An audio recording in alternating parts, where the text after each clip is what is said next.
Because I've been replicating my own work, I've been working with notes as I move through different steps. Here we are in stage 3, part 3. And rather than 4, 5, or 6 videos, I kept it to 3 to make it more manageable for you.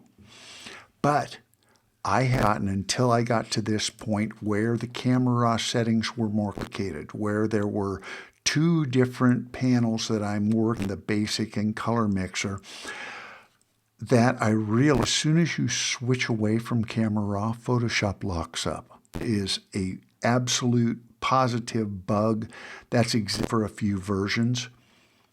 You can't switch out, so you need to take notes. By the double doors, there's 2 entrances into the Mac Lab. One's a single door, the double door. By the double doors, there's a stack of scratch paper. Grab a sheet of paper and scribble T, E, C, H, write down the list, and then these numbers. You don't have to put a plus sign for the plus numbers. You need to write 20, minus 39.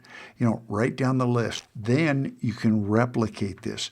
Basic, color mixer. Yeah, Camera Raw has 2 different tabs, so you need to be aware of that. I'm going to walk you through Camera Raw, but just understand when I take you into Photoshop, Filter, Camera Raw, that you need to take notes. You can't switch from it or Photoshop will lock up. Maybe you'll get lucky. If it happens, don't say I didn't warn you. Take notes.